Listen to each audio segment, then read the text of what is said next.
Hello all. இந்த வீடியோவில் நம்ம பிரேக் அவுட் ஸ்டாக்ஸ் பற்றி தான் நம்ம பார்க்க போகிறோம். ஸோ பிரேக் அவுட் ஸ்டாக்ஸ் பற்றியும் பார்ப்போம். அதுக்கப்புறமா அதுக்கான கீவேர்ட்ஸ் என்னென்ன கீவேர்ட்ஸ்லாம் அதில் இன்வால்வ் ஆகியிருக்கு அப்படின்றத பற்றியும் நம்ம டீட்டெயில்டாக பார்க்க போகிறோம். அண்ட் ட்ரேடர்ஸ் இந்த பிரேக் அவுட்டை எப்படி ஹேண்டில் பண்ணுவாங்க அண்ட் இன்வெஸ்டர்ஸ் இந்த பிரேக் அவுட்டை எப்படி ஹேண்டில் பண்ணலாம் அப்படின்றத பற்றியும் பார்க்குறோம். அண்ட் ஆல்சோ எப்பப்போலாம் இந்த பிரேக் அவுட் கன்சிடர் பண்ணணும், எப்பப்போலாம் இந்த பிரேக் அவுட் கன்சிடர் பண்ணக்கூடாது அப்படின்றத பற்றி இந்த வீடியோவில் ஃபுல்லாக பார்க்க போகிறோம். ஓகே, ஃபர்ஸ்ட் பிகினிங்கில் பிரேக் அவுட்னா என்னது? ஸோ பிரேக் அவுட் ஸ்டாக்ஸ் அப்படின்றத பற்றி தெரிஞ்சுக்கிறதுக்கு முன்னாடி மெயினாக 2 கீவேர்ட் நமக்கு தெரிஞ்சிருக்கணும். அதுதான் support level, resistance level. Support லெவல்னால் கீழே இருக்கும், ரெசிஸ்டன்ஸ் லெவல்னால் மேலே இருக்கும். சரியா?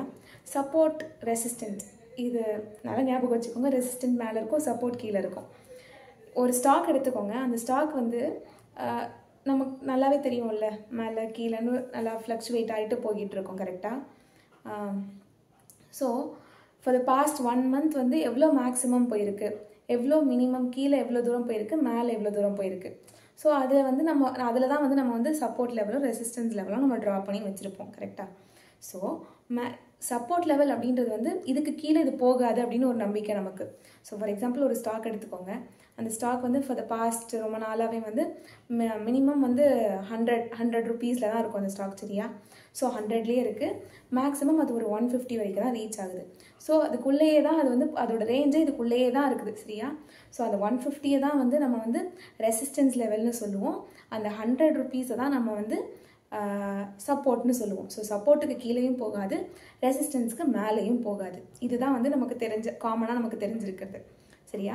ஸோ எப்போ ஒரு ஸ்டாக் அந்த சப்போர்ட் லெவலையும் தாண்டி, சப்போர்ட் லெவலை தாண்டி கீழே போகுதோ, ஆர்எல்ஸ் இந்த ரெசிஸ்டன்ஸை தாண்டி மேலே போகுதோ, மேலேயும் போகலாம். இந்த 100 தாண்டி கீழேயும் வரலாம், ஆர்எல்ஸ் இந்த 150 தாண்டி மேலேயும் போகலாம். ரெண்டுவே இருக்குது. கரெக்டாக?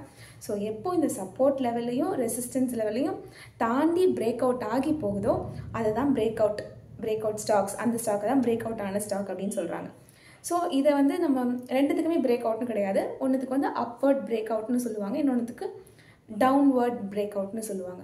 ஸோ எப்போ அந்த ரெசிஸ்டன்ஸை தாண்டி, சரியா, ரெசிஸ்டன்ஸை தாண்டி போகுதோ, அதாவது 150 ரூபா மேக்ஸிமம் போயிட்டு இருந்தது இப்போ தாண்டி 155, 160 அப்படின்னு சொல்லிட்டு போனதுன்னா அது அப்வர்ட் பிரேக் அவுட் அப்படின்னு நம்ம சொல்லுவோம்.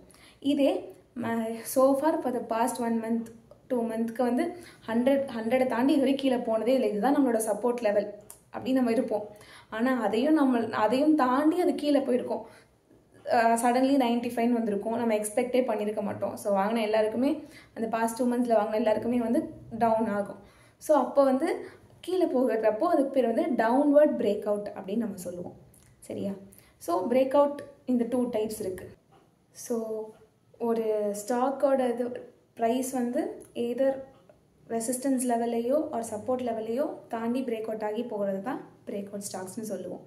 ஸோ இந்த பிரேக் அவுட்டை ட்ரேடர்ஸ் எப்படி ஹேண்டில் பண்ணுவாங்க, இன்வெஸ்டர்ஸ் எப்படி ஹேண்டில் பண்ணுவாங்க?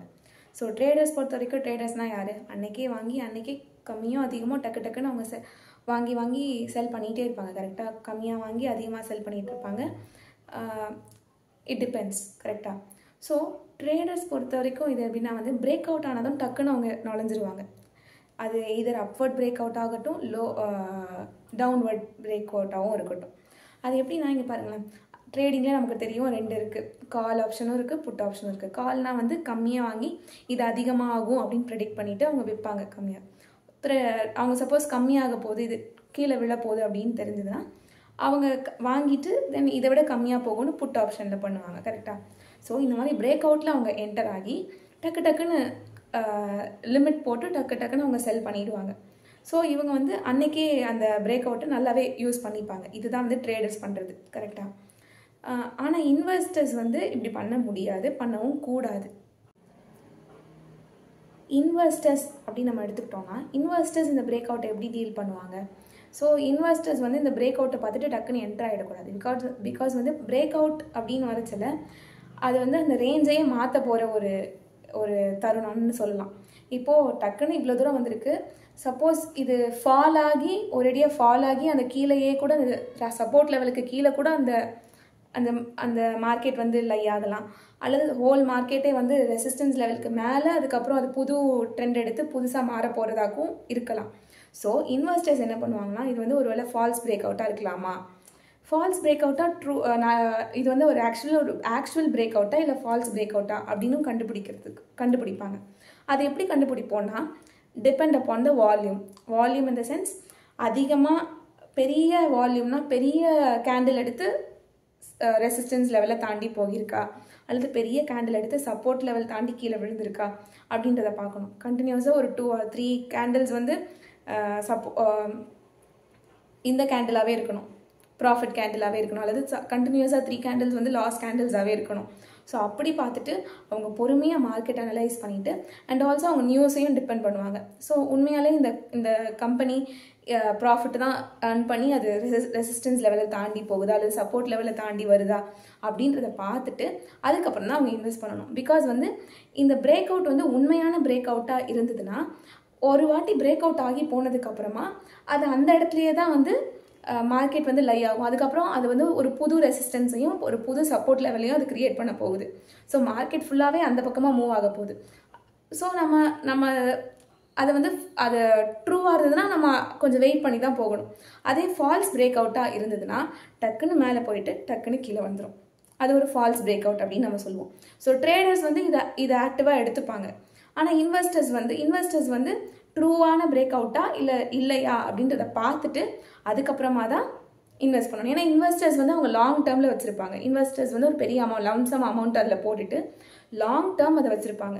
ஸோ லாங் டேர்மில் போய் பிரேக் அவுட் டைமில் போய் ஹையஸ்ட் ப்ரைஸில் போய் வாங்கிட்டு அதுக்கப்புறம் மறுபடியும் கீழே நார்மல் ரேஞ்சுக்கே அது வந்துருச்சுன்னா அவங்களுக்கு ஆப்வியஸாக லாஸாக தான் இருக்கும். சரியா? ஸோ அவங்க ட்ரூ பிரேக் அவுட்டா இல்லை ஃபால்ஸ் பிரேக் அவுட்டா அப்படின்றத பார்த்துட்டு அனலைஸ் பண்ணிவிட்டு மார்க்கெட் உண்மையாலே அதில் ப்ராஃபிட் இருக்கா இல்லையான்றதை பார்த்துட்டு தான் அவங்க இன்வால்வ் ஆகணும். அதுக்கு நான் இப்போ ஒரு பெஸ்ட் எக்ஸாம்பிள்னு சொல்லணும்னா இப்போ ரீசெண்ட் டைம்ஸ் இந்த டிசம்பரில் வந்து for the past December January start ஆகியிருக்கு கிண்டர் ஜாய். நான் அப்படி ஒரு நியூஸ் பார்த்தேன். ஸோ ஃபார் கிண்டர் ஜாய் வந்து அஃப்கோர்ஸ் நம்ம சின்ன வயசுலேருந்தே அதை பார்த்துருப்போம். இப்போ அதோட ப்ரைஸ் வந்து அதோட டிமாண்ட் செல்லிங் இது வந்து அதிகமாகிட்டே இருக்கிறதுனால அதோட ஸ்டாக் வேல்யூவும் அதிகமாகிட்டு இருக்கான் டிராஸ்டிக்காக. அது பாஸ்ட் 1 month வந்து டிராஸ்டிக்காக போயிட்டுருக்கு, டிமாண்ட் அதிகமாக இருக்குது. ஓகேவா? ஸோ இது வந்து எவ்வளோ நாள் இது நீடிக்கும் நீங்கள் யோசிச்சு பாருங்கள். இது ஆக்சுவலி ஒரு பிரேக் அவுட் தான், கரெக்டாக? ஸோ ஆல்ரெடி ஒரு ரேஞ்ச் லெவலில் சின்ன பிள்ளைங்க மட்டும்தான் அதை வாங்கிட்டு இருந்திருப்பாங்க. சோஃபார் சடனாக ஒரு சின்ன இது கிரியேட் ஆனதோ, ஒரு ஸ்பார்க் கிரியேட் ஆனதோ எல்லாருமே அதை போட்டு வாங்க ஆரம்பிச்சிட்டாங்க. தேவையோ தேவையில்லையோ எல்லாரும் பல்காக டப்பாவாக வாங்க ஆரம்பிச்சிட்டாங்க. கரெக்டாக? ஸோ இது எத்தனை நாள் நீடிக்கும்? இது ஆக்சுவலி இப்போ பிரேக் அவுட் ஆகியிருக்கும் அந்த கிண்டர் ஜாயில். இவ்வளோ நாள் இவ்வளோ ரேஞ்சில் அவங்க ப்ரொடியூஸ் பண்ணிட்டு இருப்பாங்க, இப்போ அதிகமாக ப்ரொடியூஸ் பண்ணுறாங்க. ஸோ அதோட வேல்யூவும் அதிகமாகுது, அதோட ப்ரைஸ் இன்க்ரீஸ் ஆகுது. கரெக்டாக? ஸோ அப்போது இது இன்னும் எத்தனை நாள் நீடிக்கும்? கண்டினியூஸாக நீடிச்சுக்கிட்டே இருக்குமா, இல்லை மறுபடியும் ஆஸ் யூஷுவல் கிண்டர் ஜாய் போயிட்டு மறுபடியும் பேக் டு டெய்ரி மில்க் ஃபெராரோன்னு வந்துருமா அப்படின்றதுக்கு ஒரு கொஸ்டின் மார்க். சரியா? ஸோ இந்த டைமில் நம்ம அனலைஸ் பண்ணிவிட்டு ட்ரேடர்ஸ் தான் இந்த டைமில் அழகாக போட்டு எடுக்கலாம். இன்வெஸ்டர்ஸ் அந்த மாதிரி பண்ண முடியாது. சரியா? ஸோ அதை நம்ம மைண்டில் வச்சுக்கணும். ஸோ எப்போவுமே பிரேக் அவுட் அப்படின்னு வந்ததுன்னா நீங்கள் அது அப்வர்ட் பிரேக் அவுட்டா இல்லை டவுன்வர்ட் பிரேக் அவுட்டான்னு பார்த்து தான் பண்ணணும். அது மட்டும் இல்லாமல் வந்து இன்வெஸ்டர்ஸ் வந்து பிரேக் அவுட்டை வந்து அனலைஸ் பண்ணிவிட்டு இது ஃபால்ஸ் பிரேக் அவுட்டான்னு பார்க்கணும். ட்ரேடர்ஸ் வந்து அன்னன்னைக்கு பார்த்து பண்ணிடலாம், ஆனால் வந்து இன்வெஸ்டர்ஸ் அப்படி பண்ணக்கூடாது. சரியா? ஸோ ஃபார் இந்த வீடியோவில் பிரேக் அவுட்ஸ் பற்றி எல்லாமே சொல்லியிருக்கேன். உங்களுக்கு ஏதாவது டவுட்ஸ் இருந்தால் கமெண்ட்ஸில் சொல்லுங்கள். ஃபார் மோர் வீடியோஸ் பிளேலிஸ்ட்டை செக் பண்ணுங்கள். தேங்க்ஸ் ஃபார் வாட்சிங்.